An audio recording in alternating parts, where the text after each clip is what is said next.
Yes, solid iron pole consists of a cylinder of height 220 centimeter and base diameter 24 centimeter, which is surmounted by another cylinder of height 60 centimeter and radius 8 centimeter. मतलब हमारे पास एक cylinder है, इसके ऊपर भी एक और cylinder रखा हुआ है इस तरीके से।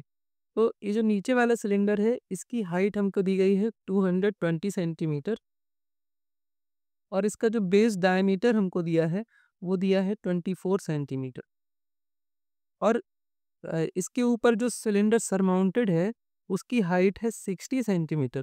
इस सिलेंडर की हाइट है 60 सेंटीमीटर और इसकी रेडियस दी गई है, इसका डायमीटर नहीं, इसकी रेडियस दी गई है। रेडियस इसकी है 8 सेंटीमीटर। तो हम दोनों सिलेंडर के बारे में लिख लेते हैं।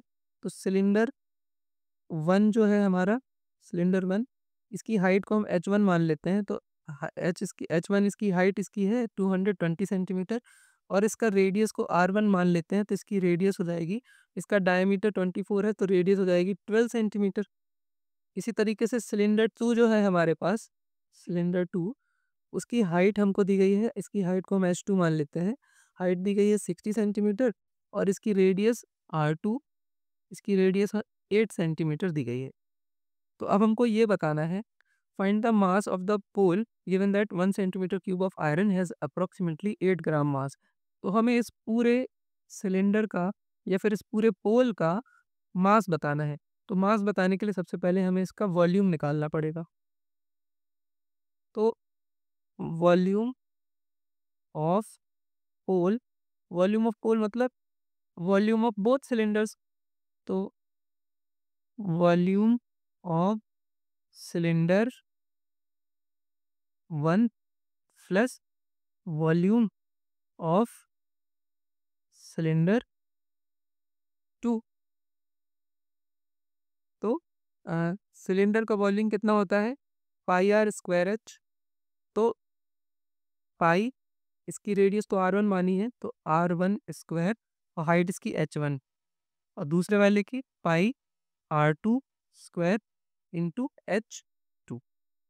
अब इन दोनों में पाई कॉमन है तो रेडियस r1 जो है वो है 12, तो हम लिख देते हैं 12 इंटू 12 और हाइट पहले वाले की है 220 सेंटीमीटर तो 220 प्लस दूसरे की जो r2 है वो है 8, तो 8 इंटू 8 इंटू h2, हाइट उसकी दी गई थी 60 सेंटीमीटर।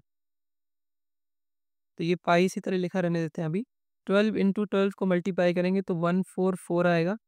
144 को 220 से मल्टीप्लाई करना है प्लस 8 को 8 से मल्टीप्लाई करेंगे तो 64 इंटू 60। ये पाई लिखा रहने किसी तरह।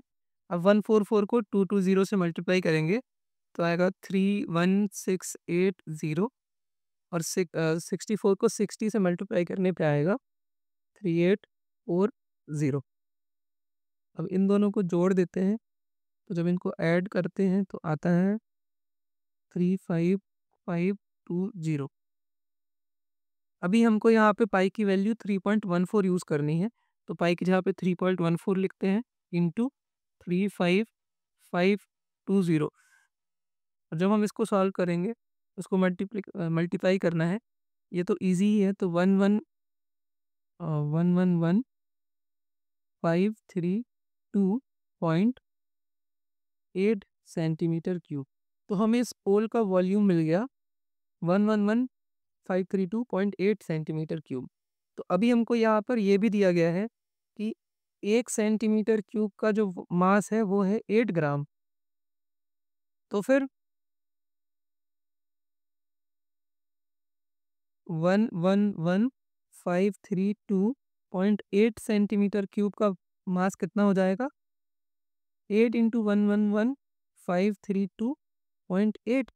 जब हम इसको मल्टीप्लाई करेंगे तो हमें मिलेगा 892,262.4 ग्राम।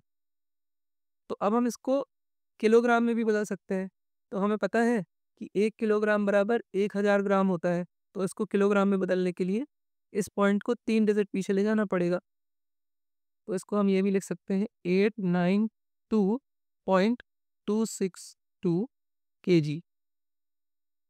इस तरीके से भी लिख सकते हैं। अब इसको अप्रॉक्सीमेट अगर हम कर दें तो अप्रॉक्सीमेटली 893 केजी इसका मास आ जाएगा और यही हमारा आंसर हो जाएगा।